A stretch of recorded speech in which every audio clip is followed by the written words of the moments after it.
उत्तर भारत के घने जंगलों के बीच एक सुनसान गांव थानकपुरी। ये नाम सुनते ही लोगों की रूह कांप जाती थी, क्योंकि यहां की मिट्टी में न जाने कितने रहस्य दफन थे।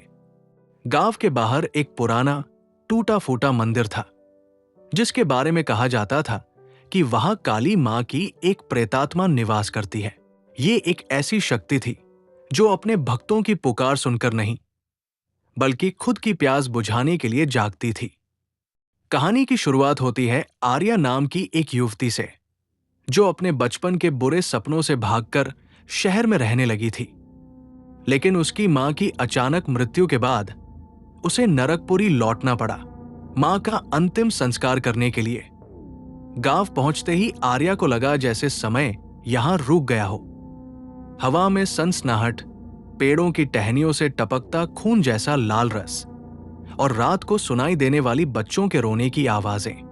पहली रात आर्या ने अपने पुराने घर में डेरा डाला। घर की हर दीवार पर उसकी बहन मीरा की यादें चिपकी थी। मीरा की मौत आर्या के लिए एक सदमा थी। वह सिर्फ 12 साल की थी जब वो गांव के कुएं में गिरकर मर गई। लेकिन आर्या को याद था, मीरा के शव के हाथों में काली चुनरी के टुकड़े थे और उसकी आंखें डरावने ढंग से खुली हुई थी, जैसे वो किसी को देख रही हो।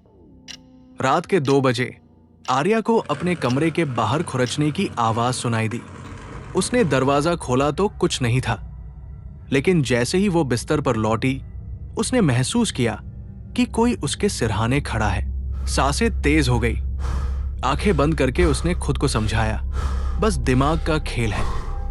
तभी उसके कान में एक कर्कश आवाज गूंजी, तुमने मुझे याद किया, नहीं आर्या? आर्या की आंखें खुल गई। सामने खिड़की से टपकते चांदनी में एक छाया खड़ी थी, लंबी, पतली, बालों से ढकी हुई। उसकी उंगलियां लटक रही थी, नाखून मिट्टी और खून से सने। आर्या चिल्लाना चाहती थी, लेकिन उसका गला रूंध गया। छाया धीरे धीरे बिस्तर की तरफ बढ़ी और तभी मोबाइल की घंटी बज उठी। छाया गायब हो गई। फोन पर गांव के पंडित जी थे, जिन्होंने आर्या से कहा, तुम्हें यहाँ नहीं रुकना चाहिए। वो तुम्हारे पीछे है। वो चुड़ैल जिसने तुम्हारी बहन को ले लिया, उसने तुम्हारी माँ को भी नहीं छोड़ा। पंडित की आवाज में डर साफ झलक रहा था। आर्या ने पूछा, कौन है वो? जवाब में पंडित ने सिर्फ इतना कहा, जो तुम्हारे खून की भूखी है, काली चौधराहट वाली। अगले दिन आर्या ने गांव के बुजुर्गों से बात की। पता चला कि सालों पहले एक युवती को गांव वालों ने डायन करार देकर जिंदा जला दिया था। उसने मरते वक्त श्राप दिया था, मैं हर उस परिवार की लड़की को ले जाऊंगी जो इस गांव में कदम रखेगी। और तभी से हर पीढ़ी में एक लड़की की रहस्यमय मौत होती आई थी। आर्या की बहन मीरा, उसकी मां, और अब बारी उसकी थी। शाम ढलते ही गांव में कोहरा छा गया। आर्या ने फैसला किया कि वो मंदिर जाएगी और इस रहस्य को सुलझाएगी। मंदिर के अंदर हवा जहरीली लग रही थी। मूर्तियों की आंखों से खून बह रहा था और दीवारों पर संस्कृत में श्राप लिखे थे। मंदिर के भीतर घुसते ही आर्या को महसूस हुआ कि जैसे कोई अदृश्य शक्ति उसकी धड़कनों पर पहरा दे रही हो। हवा भारी थी, उसकी सांसें घुटने लगी। चारों तरफ टिमटिमाते दियों की लौ अचानक तेज होकर नीली पड़ने लगी। मंदिर की मूर्तियों की आंखों से बहता रक्त अब उसकी ओर बहने लगा था। आर्या ने घबराकर पीछे देखा, लेकिन कोई नहीं था। तुम यहाँ नहीं होनी चाहिए थी। कर्कश फुसफुसाती आवाज मंदिर की दीवारों से टकराकर गूंज उठी। अचानक आर्या को अपनी कलाई पर किसी की सर्द उंगलियों का दबाव महसूस हुआ। उसने झटके से हाथ खींचा और पलटी। सामने कुछ नहीं था, लेकिन तभी मंदिर के अंदर का एक टूटा फूटा दर्पण हिलने लगा। उसमें उसकी परछाई नहीं थी, बल्कि उसमें मीरा खड़ी थी। मीरा, वही छोटी सी बच्ची, लेकिन उसकी आंखें गहरी काली थी। उसके चेहरे पर कट के निशान थे और होठों से सूखा खून रिस रहा था। आर्या की आंखें चौड़ी हो गई। वो दर्पण के पास गई और थरथराती आवाज में बोली, मीरा। आर्या, भागो। मीरा की आवाज अब भी मासूम थी, लेकिन उसमें एक गहरी दहशत झलक रही थी। तभी दर्पण की सतह हिलने लगी, जैसे पानी में कोई कंकड़ गिरा हो। और फिर मीरा के पीछे से एक लंबी काली परछाई उभरी, काली चौधराहट वाली। उसका चेहरा अधजला था, उसकी आंखों में खालीपन था और उसके खुले मुंह से अजीबोगरीब खरखराती आवाजें निकल रही थी।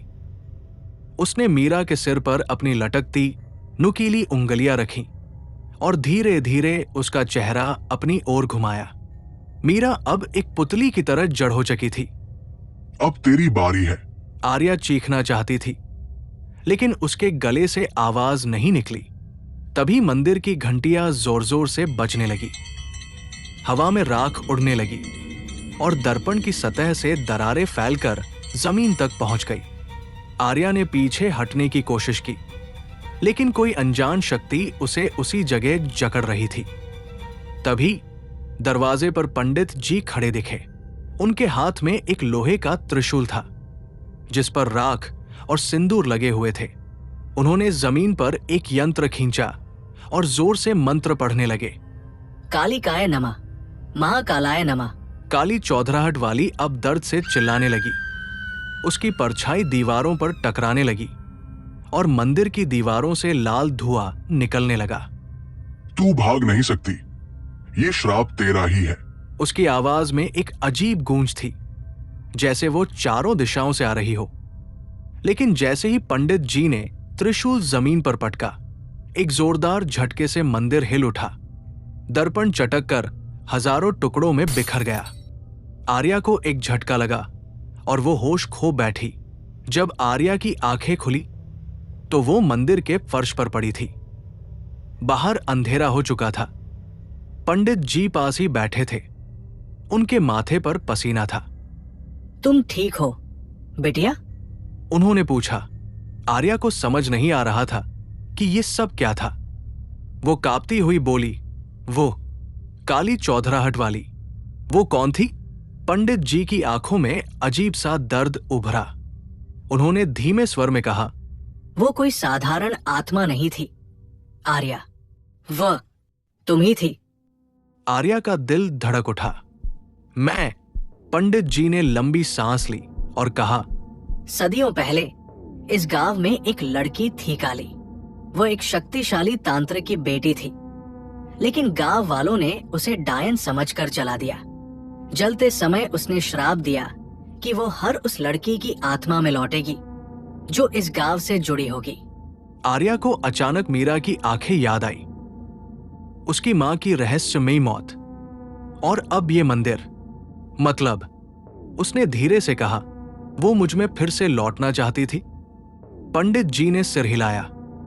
और अगर आज ये तांत्रिक अनुष्ठान न किया जाता तो वो तुझ में प्रवेश कर जाती और तेरा शरीर भी उसी श्राप का हिस्सा बन जाता। आर्या की रीढ़ में एक ठंडक दौड़ गई। उसने मंदिर की टूटी दीवारों को देखा। हर तरफ सिर्फ अंधेरा था, लेकिन बाहर कोहरा छंट चुका था। हवा अब हल्की हो गई थी। शायद श्राप भी टूट चुका था। लेकिन क्या सच में? जैसे ही आर्या गांव छोड़ने लगी, उसने गांव के कुएं की तरफ देखा। वहां मीरा खड़ी थी और उसकी काली आंखों में अब भी वही भूख झलक रही थी।